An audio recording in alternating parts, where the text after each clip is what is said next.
Aishmai Sitahi Croeso Chris Dewey. What is cracking, ladies, gents, boys, girls, anyone who is anyone? Today we are talking about Dead by Daylight and whether or not we could get another Silent Hill chapter or paragraph. And before I continue, this channel finally has a Twitter account at Chris Dewey Whitey, so go ahead, check that out if that's what you're into. Maybe down the line I'll tweet and I'll post, and it'll be fun because as I'm recording this, the account's been active for like half an hour.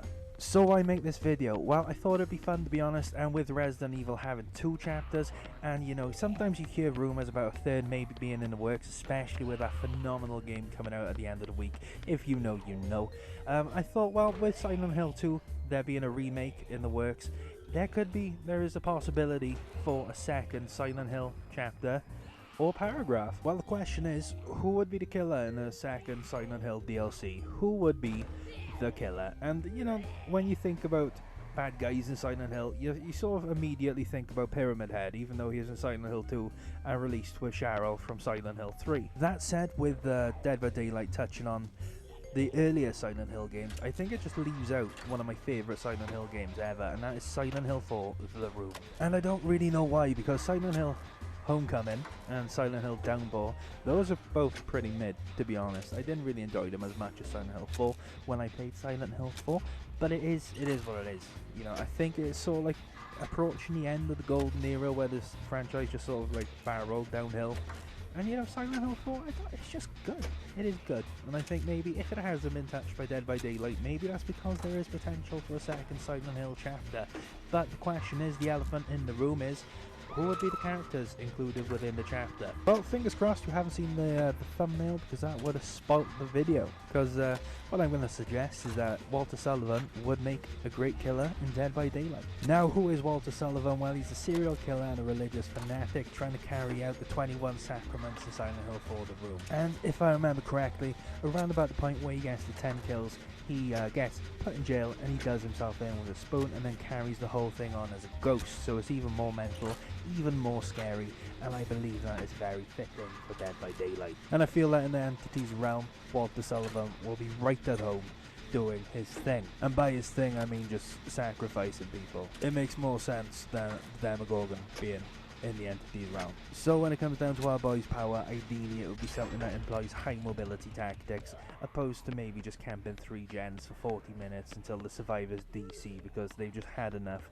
and it's way past their bedtime. So Silent Hill 4 utilises holes/tunnels to get from the real world to the Silent Hill world, and I think that would be an interesting power. Walter Sullivan would be able to place holes on walls, and then you can use them to teleport around the map. And in the spirit of Silent Hill 4, survivors would also be able to interact with these holes to sort of go through one hole and just come out another hole somewhere around the map. The difference being that Walter can control which holes he comes out of, whereas survivors can't. Then to avoid this being abused by survivors, I feel that there should be a ghost that activates once a survivor jumps through a portal, so then if that survivor tries to immediately re-enter that portal, the ghost grabs them, there's a skill check, and then that survivor loses a health state. If not a health state, maybe they're just exposed and their aura is revealed to the killer. To balance this out, holes won't be able to be put on walls near generators. And with survivors being able to jump into a hole to get somewhere else on the map, it does also mean that that survivor has a way to avoid being tunneled off hook, and I think that is going to help with the overall health of the game. What's stopping the killer putting one hole in the map and then all the rest in the basement? Well, nothing really. It's just going to be a gamble that you take as a survivor. Maybe the game will just not prioritise you coming out in the basement, because at the end of the day it's just going to create another basement bubba thing, which is, you know, again, unhealthy for the game. And I suppose one issue with Walter Sullivan being a killer is that ultimately I just feel that we're getting way too many humanoid characters in the game. Too many humans, too many people who are just evil rather than monsters, and it takes away from the scary element a bit if you could just take them in a fight. You know, one Stella in and the Skull Merchant wouldn't stand a chance. And you know, when it comes down to Walter Sullivan, him being a ghost does actually add a little bit more to it. Maybe he could float instead of walking, similar to the nurse but without the teleportation powers. I don't know. To rectify this, however, you could actually have the bobblehead nurse as a killer, and then her whole thing is that she teleports to other bobblehead nurses around the map, which just lie dormant until she feels the need to just blink into them. I say blink, teleport, whatever, into them. And I think that would be cool. You have a monstrous killer, and the bobblehead nurse, the nurse in general, is just well known. You could call her the bobblehead, And there we have like a killer that's in most Silent Hill games, that's iconic, that is scary, that a lot of people would be interested in purchasing, because we know what they've done with the Skull Merchant and her first cosmetic, and I think the Bobblehead Nurse would fit right up that alley. So what about the survivors? Well, my first pick is Henry Townsend, because he's the main character, I suppose, the main good guy at least in Silent Hill 4. Then obviously you've got Eileen as the secondary character, the one that sort of follows you around, hits stuff with a handbag. Obviously it depends on how the game goes. If, you know, we get 6 survivor perks, then we can get 2 survivors. If we just get that 3, then we'll just get 1. And then Henry can have Eileen as a cosmetic. But on top of Eileen, you can have the main characters then from the other Silent Hill games as cosmetics too. And by that I mean you got Travis from Origins, and then the guy from Homecoming, and the guy from Downpour. And he looks like he listens to Avenged Sevenfold. What about a map though? Because everyone needs a map. Now we've either got the possibility that they could rework Midwich Elementary, but personally I would quite like a map similar to like the Michael Myers map, where it's just in the streets but there's loads of fog and it's creepy and you can hear the weird ambient noises, and it's overall just very atmospheric.